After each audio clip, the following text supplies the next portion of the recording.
अभिवादन स्वीकार कीजिए ब्रजेश मिश्रा का। और आप देखना शुरू कर चुके हैं द डिबेट। बहन भाइयों, आज तीसरा दिन है और दिल्ली में महिला पहलवान और कुछ पहलवान धरने पर अभी निरंतर बैठे हुए हैं। ब्रजभूषण शरण सिंह पर अब तक किसी किस्म की कोई कार्रवाई नहीं हुई और पूरे देश भर में इस घटनाक्रम को लेकर जबरदस्त चर्चा है। तो आखिर क्या कारण है कि ब्रजभूषण के खिलाफ कोई कार्रवाई नहीं हो रही है? बैठक पर बैठक चल रही है, लेकिन ब्रजभूषण की आज होने वाली प्रेस कॉन्फ्रेंस भी रद्द हो गई और उन्होंने कोई जवाब अब तक नहीं दिया है। और भारत सरकार ने सिवाय जवाब तलब करने के कोई और कार्रवाई भी नहीं की है। जाहिर सी बात है कि ये धरना और प्रदर्शन देशव्यापी मुद्दा बनकर उभरा है। आज की परिचर्चा हम इस विषय पर करने वाले हैं। बहनों भाइयों, कल भारत सरकार के एक्शन से लग रहा था कि इस पूरे प्रकरण पर वो कोई गंभीर रुख अख्तियार करेगी, लेकिन अब तक ब्रजभूषण शरण सिंह पर कोई कार्रवाई नहीं की गई। इसका नतीजा ये निकला है कि अब खिलाड़ियों में, पहलवानों में, ओलंपिक रेसलर्स के बीच ये संदेश जा रहा है कि इन खिलाड़ियों की बात आखिर क्यों नहीं सुनी जा रही है। और दूसरा एक और विषय उभर कर आ रहा है कि ये महिला खिलाड़ी जिनके साथ भी इस प्रकार की घटनाक्रम हो रही है वो पुलिस में अप्रोच करके FIR क्यों नहीं करा रही हैं। इस पूरे मामले पर सिर्फ धरना प्रदर्शन ही क्यों दिया जा रहा है, या सिर्फ यही क्यों डिमांड की जा रही है कि ब्रजभूषण इस्तीफा दे दें? क्या ब्रजभूषण शरण सिंह का कोई गुनाह, क्या उस मामले में उनके खिलाफ कार्रवाई नहीं होनी चाहिए, या सिर्फ उनको हटा दिया जाना ही मुद्दा है? ये पूरा प्रकरण अपने आप में कई किस्म की थ्योरी लेकर आया है, लेकिन अब तक इस पूरे मामले पर अब तक कोई भी सॉल्यूशन सरकार के स्तर पर नहीं निकला है। भारतीय ओलंपिक संघ ने भी इस पर बैठक बुलाई, लेकिन वो भी अभी कोई निर्णय लेने में नाकाम रहा है। भारतीय ओलंपिक एसोसिएशन अधिकतम कार्रवाई ये कर सकता है कि वर्तमान जो कुश्ती संघ है उस पर प्रतिबंध लगा दे, उस पर अपनी टीम बिठा दे या एडमिनिस्ट्रेटर बिठा दे।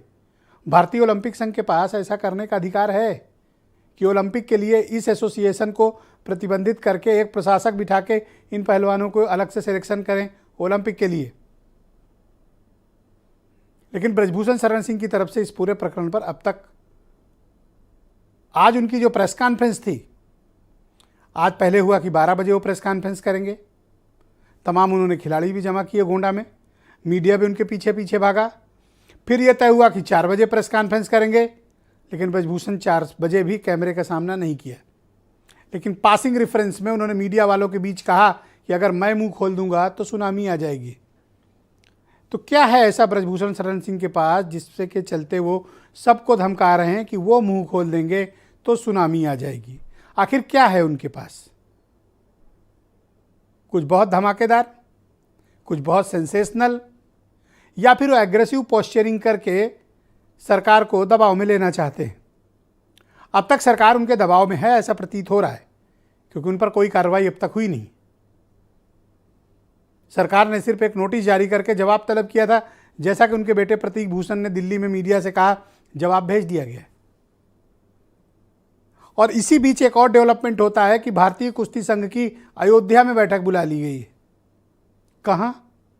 अयोध्या में। मामला चल रहा है दिल्ली में, राजधानी है लखनऊ, ब्रजभूषण शरण सिंह हैं गोंडा के रहने वाले, और बैठक कहाँ हो रही है? अयोध्या में। कब? 22 तारीख को, संडे को।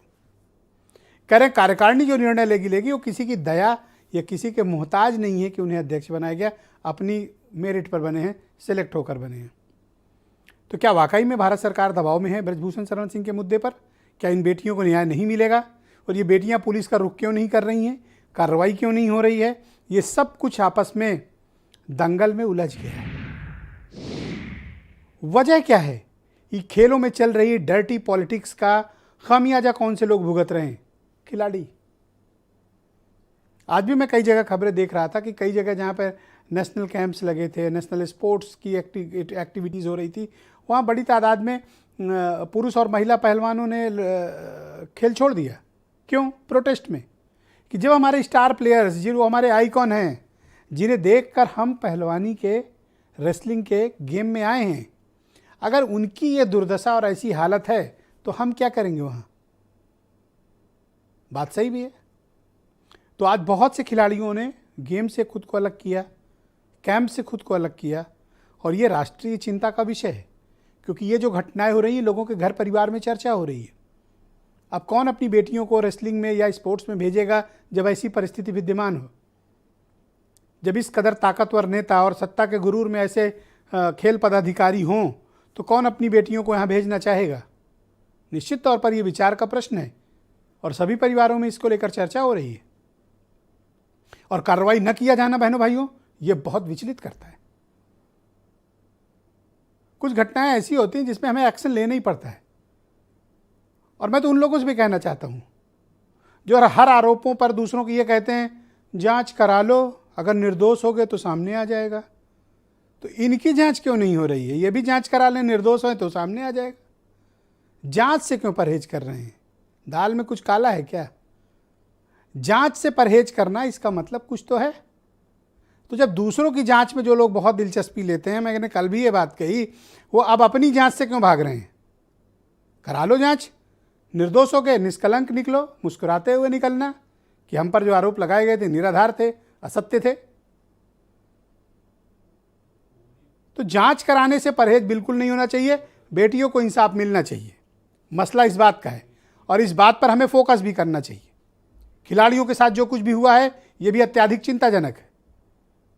मीटिंग पर मीटिंग हो रही, कल रात से मैं देख रहा हूं। तो 2 जगहों पर सेंटर पॉइंट बना हुआ है। एक दिल्ली, बैठक पर बैठक चल रही है, धरना प्रदर्शन चल रहा है। दूसरा एपिक सेंटर है गोंडा, जहां वो हर 2 घंटे बाद एक नया सिगुपा छोड़ते हैं। 12 बजे मीडिया से बात करेंगे। अब मीडिया भी वेट कर रहा है, अभी कहा 4 बजे बात करेंगे और 6 बजे कहलवा दिया नहीं करेंगे बात, और भारत सरकार खामोश। तो बहन भाइयों, आज की परिचर्चा इसी विषय पर है। कुछ स्टेटमेंट सुन लें आप। वो अपनी बात रख रहे हैं, मुझे तो अफसोस हो रहा है कि इतना सब होने के बाद वो चुप ही नहीं हो रहे हैं। वो मुंह खोलते के सुनामी हो जाएगी, हम मुंह खोल रहे हैं तो कुछ हो ही नहीं रहा है। वो कौन सा मुंह खोलना चाहते हैं? मैं तो चाहती हूँ कि सुनामी क्या कुछ तूफान आ जाए। ये हिंदुस्तान के शेर हैं, हिंदुस्तान के पहलवान है। अध्यक्ष जी के हर एक बात का जवाब यही है कि फेडरेशन 100 मीटर दूर थी। अगर हमने झूठ बोला, उन्होंने कुछ नहीं किया है तो वो सामने आ जाते कि आप ये बताओ, आंखों में आंखें डाल के बता देते कि आप ये बताओ आपके साथ मैंने गलत क्या किया। रुकने की व्यवस्था हम नहीं करते। रुकने की व्यवस्था आयोजक करता है और एक एक देश की टीम को एक एक जगह रुकाता है। ये हमारी व्यवस्था नहीं है। और जिस खिलाड़ी ने आरोप लगाया है कि दरवाजा खुला रहता था, वो खिलाड़ी उस टूर्नामेंट में नहीं थी। कि रेसलिंग फेडरेशन के द्वारा खेल मंत्रालय को जो औपचारिक जवाब जाना था वो हम लोगों ने उनको प्रेषित कर दिया है और 72 घंटे का जो मौका मिला था हम लोगों ने समय से किया है। और जो औपचारिक बयान जो हम अपनी तरफ से जो जारी करते, जो माननीय सांसद जी ब्रिजभूषण सिंह जी जो अपनी बातें करते हैं, वो 22 में एजीएम में सबसे सलाह करने के बाद ही करेंगे। तो बहनों भाइयों, आज की परिचर्चा को आगे बढ़ाते हैं। मेरे साथ दुष्यंत जादौन भारतीय जनता पार्टी के लीडर हैं। गीत